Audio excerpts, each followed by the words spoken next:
English for Communication by Maison. On YouTube, Maison Coaching Channel. On Facebook fan page, Learn English in Fun Ways. สบายดี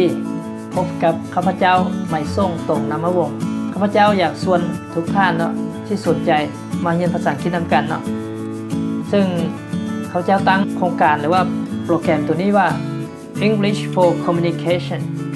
ก็คือภาษาอังกฤษเพื่อการสื่อสารอันนี้จะเริ่มตั้งแต่ตัวง่ายๆไปเลยเนาะก็คือการทักทายสบายดีไปจนฮอดสามารถเว้าได้สื่อสารเอาตัวรอดได้ว่าซั่นซะเป็นจังไดนั้นขอเชิญทุกท่านติดตามช่องของข้าพเจ้าก็คือไม่ส่งโคชชิ่งแล้วก็ใน Facebook ก็คือเป็นเพจเนาะก็คือ Learn English in Fun Way พวกเราไปเริ่มกันได้เลย Unit 1. Greetings. ในบทที่1นี้เนาะพวกเราจะมาเรียนเรื่องการทักทายถามสบายดีกันก่อนเนาะซึ่งการถามสบายดีในภาษาอังกฤษจะมีด้วยกัน2รูปแบบเนาะก็คือแบบที่เป็นทางการหรือว่าแบบที่สุภาพใช้ได้ทั่วไปเนาะและก็แบบที่เขาเรียกว่าเป็นกันเองหรือว่าบ่เป็นทางการเนาะวันนี้เรามาเบิ่งแบบเป็นทางการก่อนเนาะแบบเป็นทางการมันจะมี3คำก็คือ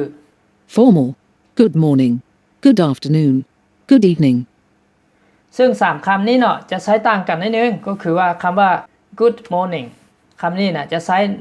ตั้งแต่ตอนเช้าเนาะไปฮอดตอนเที่ยงวันและคำว่า good afternoon คำนี้จะใช้ระหว่าง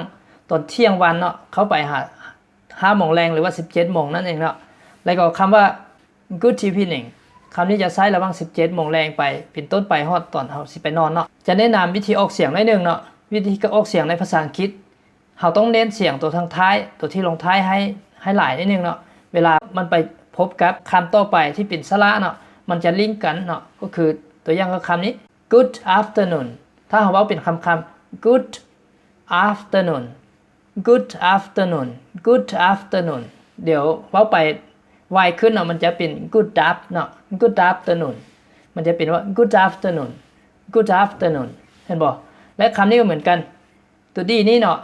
ลงท้ายแล้วก็ต่อด้วยตัว e ซึ่งเป็นสระนี้มันก็จะลิงก์กันเนาะเวลาเราเว้าไวขึ้น good evening good evening good evening good evening good evening ประมาณนี้เนาะเวลาเราฟังเสียงของคนต่างประเทศเว้าหรือว่าเวลาเราเว้านะเราพยายามฝึกบ่อยากให้เราเว้าแบบ good evening good afternoon แบบนี้เนาะมันบ่ถูกตามเสียงเขาเนาะเราบ่ต้องไปฝึก good up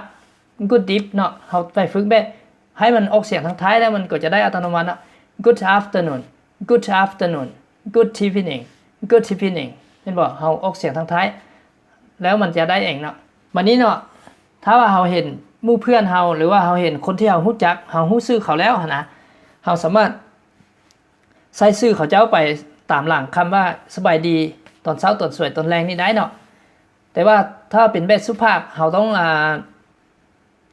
ถ้าเป็นผู้ชายเนาะเราต้องใส่คำว่ามิสเตอร์ทางหน้าของชื่อเนาะถ้าเป็นผู้หญิงที่ว่าเป็นสาวอยู่เนาะบ่ทันมีผัวเราต้องใส่คำว่ามิสเนาะเป็นชื่อทางหน้าเป็นผู้นำหน้าก็คือคำว่านางสาวนั่นแหละเองเนาะและถ้าเป็นผู้หญิงที่แต่งงานแล้วเขาจะเรียกว่า Mrs เนาะคล้ายๆกับผู้ชายแต่ว่าตื้มตัว s นี้เนาะเขาจะเรียกว่า Mrs เนาะส่วนผู้หญิงที่บ่อยากบ่งบอกสถานะให้ใส่ว่า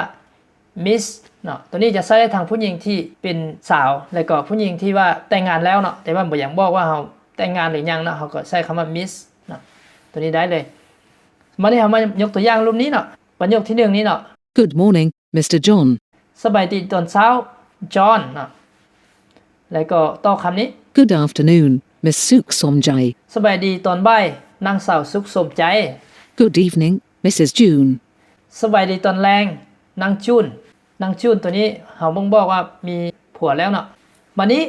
เราว่าต่อข้อที่2แบบบ่เป็นทางการเนาะไม่เป็นทางการเราสามารถเว้าแบบสบายดีเนาะเราเว้าตอนใดก็ได้เนาะอันนี้ตอนเช้าตอนแรงตอนสวยก็ได้เหมือนเนาะ Hi ก็คือเรามักใช้กันอยู่แล้วเนาะคำว่า Hi เวลาเราเขียนข้อความอย่างเราก็มักใช้มันบ่ Hello ตัวนี้ก็เหมือนกันเป็นคำว่าสบายดีเนาะแต่ว่าใช้กับคนสนิทเท่านั้นเนาะและก็เหมือนกันแบบสุภาพนะเราก็สามารถใช้ชื่อคนให้ตามหลังได้เนาะสมมุติว่าเราเห็นเท่าคำซะนะเราก็ว่าสบายดีคำแม่นเราจะเว้านี่ได้เนาะ Hi คำแม่นบ่แต่ตัวนี้นะ เฮาบ่จำเป็นต้องใส่ Mr. หรือว่า Miss หรือว่า Mrs. ใส่ได้แล้วเนาะเพราะว่าเป็นหมู่เพื่อนเฮาซื่อๆเฮาบ่จำเป็นต้องใส่นะเฮาเว้า Hello หรือว่าเว้า Hi แล้วก็ตามด้วยชื่อเลยเนาะ Hello สวัสดีเฮาก็ว่าสบายดีสวัสดี Hi คำสบายดีคำประมาณนี้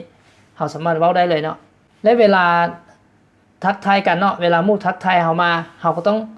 ทักทายตอบกลับเนาะวันนี้ถ้าหมู่หรือว่าถ้าบุคคลที่เขาทักทายเฮามาเขาทักทายแบบสุภาพก็ให้เฮาตอบแบบสุภาพคือกันและถ้าเขาทักทายเฮาแบบเป็นกันเองหรือว่าหมู่เพื่อนเฮาเนาะเฮาก็สามารถตอบแบบเป็นกันเองให้เขาได้เหมือนกันเนาะก็คือ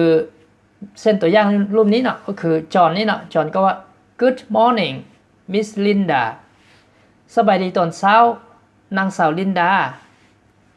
วันนี้ลินดาเนาะก็ตอบไปว่า Good morning Mr. John สบายดีตอนเช้าเท้าจอห์นเห็นบ่วันนี้ต่อไปเนาะสมมุติว่าเป็นหมู่เพื่อนกันว่าระหว่างเพชรกับพรนี่นะเพชรก็เห็นพรเนาะเพชรก็บอกว่า Hello พรเห็นบ่สบายดีพรพรก็ตอบกลับเนาะ Hello เพชรหรือว่า Hi เพชรอันนี้เลือกตอบได้เนาะเพราะว่า2ตัวนี้มีเท่ากันเนาะอันนี้ก็เป็นการสิ้นสุดบทที่1ของเฮาเนาะในมื้อนี้ก็คือเฮาจะเว้าถึงเรื่องการทักทายสบายดีซึ่งบทต่อไปเฮาจะเรียนรู้เรื่องการนำใช้การถามสบายดีบ่หรือว่าการถามถึงชื่อนามสกุลต่างๆเนาะเฮาก็จะเรียนในบทต่อไปท่านมื้อนี้ก็ขอพบท่านผู้ฟังผู้ชมซ้ำนี้ไว้ก่อนพบกันใหม่ในโอกาสหน้าขอขอบใจ